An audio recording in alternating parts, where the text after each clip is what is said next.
So ఈ ఒంటరితనం వల్ల అంటే ఈ బాధ వల్ల కూడా తన అవకాశాలు కూడా వదులుకుంటాడు. 100% వాడు ఈ మనోవేదనకు గురవడం వల్ల, ఈ బాధ వల్ల ఎన్నో చాలా వండర్ఫుల్ ప్రాజెక్ట్స్లో అవకాశాలు వచ్చినా కూడా చేయకుండా ఉన్నాడు. ఎన్నో అవకాశాలు, ఎన్నో బెటర్ వాడు ఒకరోజు షూటింగ్కి వెళ్తే రెమ్యునరేషన్ చెప్పొచ్చు చెప్పకూడదు తెలియదు కానీ 15,000 వస్తుంది. ఆ ఇమేజ్ ఉన్న ఆర్టిస్ట్ వీడు. టీవీ ఇండస్ట్రీలో రోజు 15,000 అంటే కూడా మంచి అలాంటి ఇమేజ్ ఉన్న ఆర్టిస్ట్. వాడికి ఒక అసిస్టెంట్, వాడంతా చాలా వెరీ మచ్ కంఫర్ట్ లైఫ్ వాడిది. అలాంటి లైఫ్లో, అలాంటి షూటింగ్లో, అలాంటి ఆపర్చునిటీలని 20 రోజులు షూటింగ్ చేసే క్యాండిడేట్ 20 వీడు చేస్తారంటే 30 రోజులు షూటింగ్ కూడా చేసుకోగలడు. అంతమంది డైరెక్టర్స్ కూడా వీడిని లైక్ చేస్తారు. అంతమంది మీరు మంచి ఆర్టిస్ట్ అనేది అందరికీ కూడా ఇంప్రెషన్ ఉంది. వీడి చేసిన సీరియల్స్ ప్రతిదీ లిస్ట్ తీసుకుని డైరెక్టర్తో, కో డైరెక్టర్తో, ఒక్కొక్కళ్ళు 2, 3, 4తో, సెట్ బాయ్స్తో, ప్రొడ్యూసర్ గారితో స్పెషల్లీ మీరు ఇంటర్వ్యూ తీసుకోండి.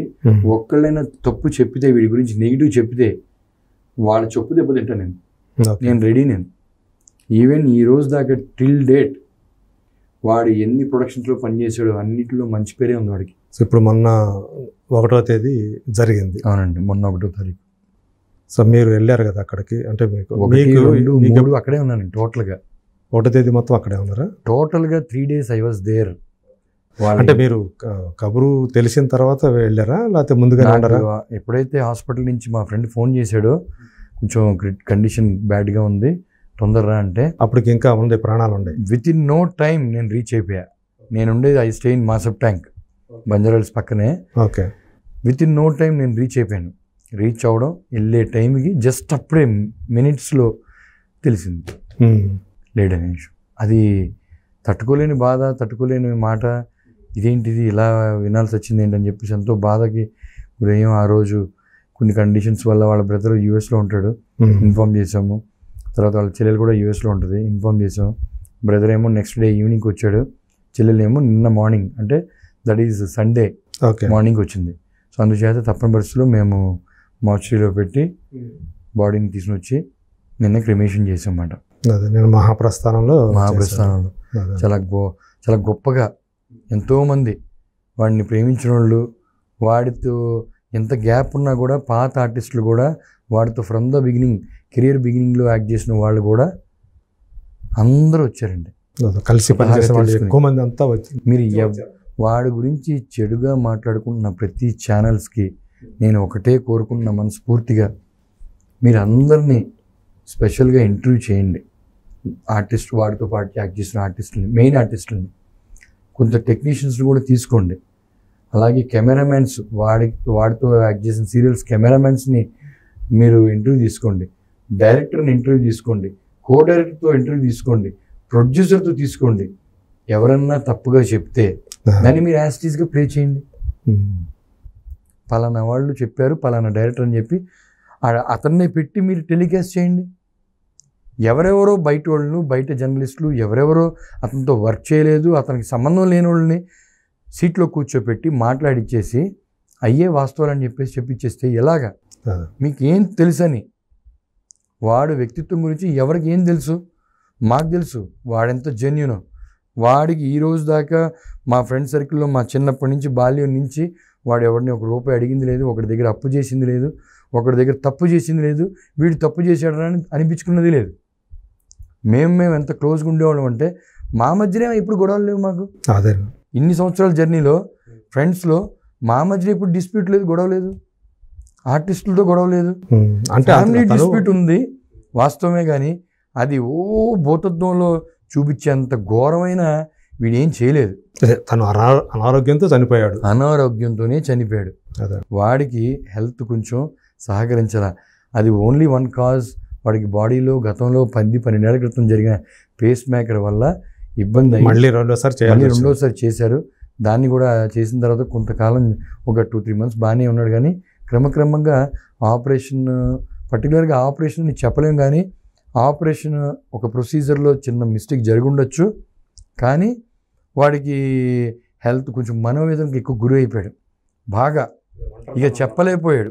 పిల్లలు దూరంగా ఉండటం, భార్య దూరంగా ఉండటం, నా తల్లిదండ్రులు నా పరిస్థితిని ఇలా చూస్తూ వాళ్ళు బాధపడుతున్నారనే బాధని వాడు బయటికి వ్యక్తపరచలేక, వాళ్ళని బాధ పెట్టలేక, ఏదోటి అవ్వాలన్న ఇదిలో వాడు రూమ్లో అలోన్గా ఉండి చాలా వాడే నష్టపోయేలా చేశారు. మీరు మళ్ళీ అంటే ఆఫర్లు వస్తున్నప్పుడు కొంచెం చేయరా కాస్త, మీకు కూడా కొంచెం ఆ బాధ నుంచి బయటపడినట్టు ఉంటుంది కదా అని చెప్పేసి. కానీ వాడికి ఈ సహకరించలా, వాడికి హెల్త్ సహకరించలా.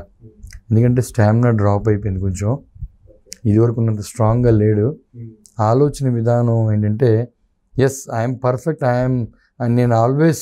నేను కరెక్ట్రా అన్నది మటుకు ఉన్నాడు. కానీ నేను వర్క్ చేసుకుందాం అన్న ఇది లేకుండా ఆ పాత వచ్చిన వీడియోస్ ఏదైతే వాళ్ళ మిస్సెస్ వీడి మీద చేసిన ఎలిగేషన్స్ ఏదైతే ఉన్నాయో వాడిని షూటింగ్ రానియకుండా దూరం ఉండేలా చేసేసింది.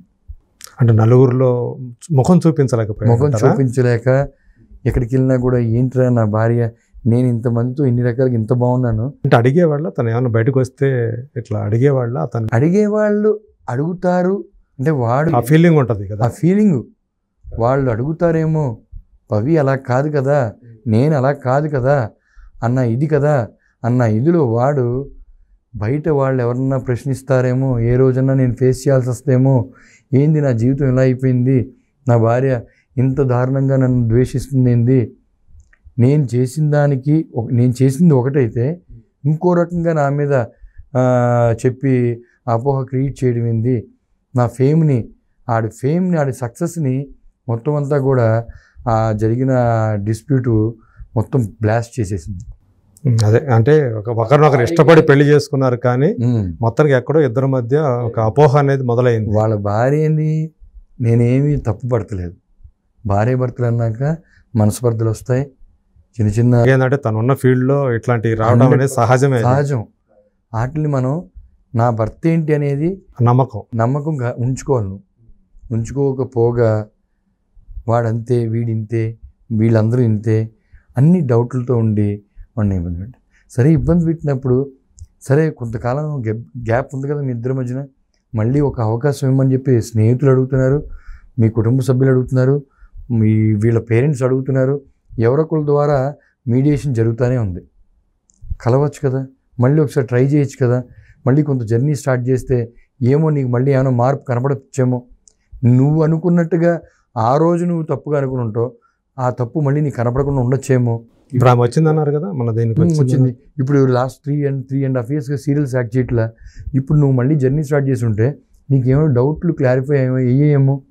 వాడు నిజంగా తప్పు చేసినోడైతే ఈ 3.5-4 ఏళ్లుగా టీవీ ఇండస్ట్రీకి దూరంగా ఉన్నాడు, భార్యకి దూరంగా ఉన్నాడు, వాడు నిజంగా అమ్మాయిలు పిచ్చోడు అయ్యుంటే వాడుకున్న ఫ్యాన్ ఫాలోయింగ్కి, వాడికున్న అభిమానులకి, వాడితో వర్క్ చేసిన ఆర్టిస్టులతో వాడు నిజంగా తప్పుడు మనిషి అయ్యి ఉంటే వాడు ఎవరో ఒకరితో లివింగ్ రిలేషన్ ఉండేవాడు, ఇంకో రిలేషన్షిప్లోకి వెళ్ళి ఉండాలి కదా.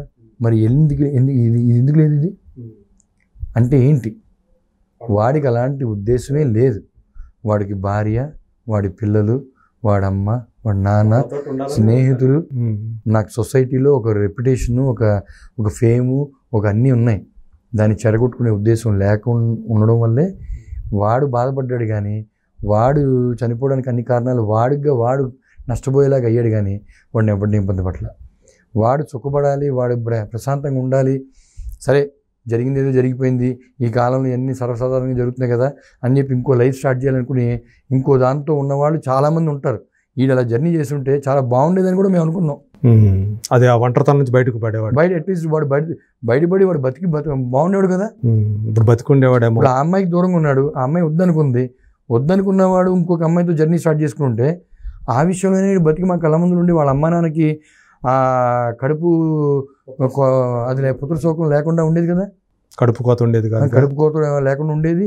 ఫ్రెండ్స్ మా అందరితో పాటు ఎప్పుడు హ్యాపీగా ఉండేవాడు. వాడిని చూసి కూడా సరే ఓకే వాడు జర్నీ హ్యాపీగా వెళ్తుందని చెప్పి మేము కూడా ఎంతో ఆనందపడేవాళ్ళం.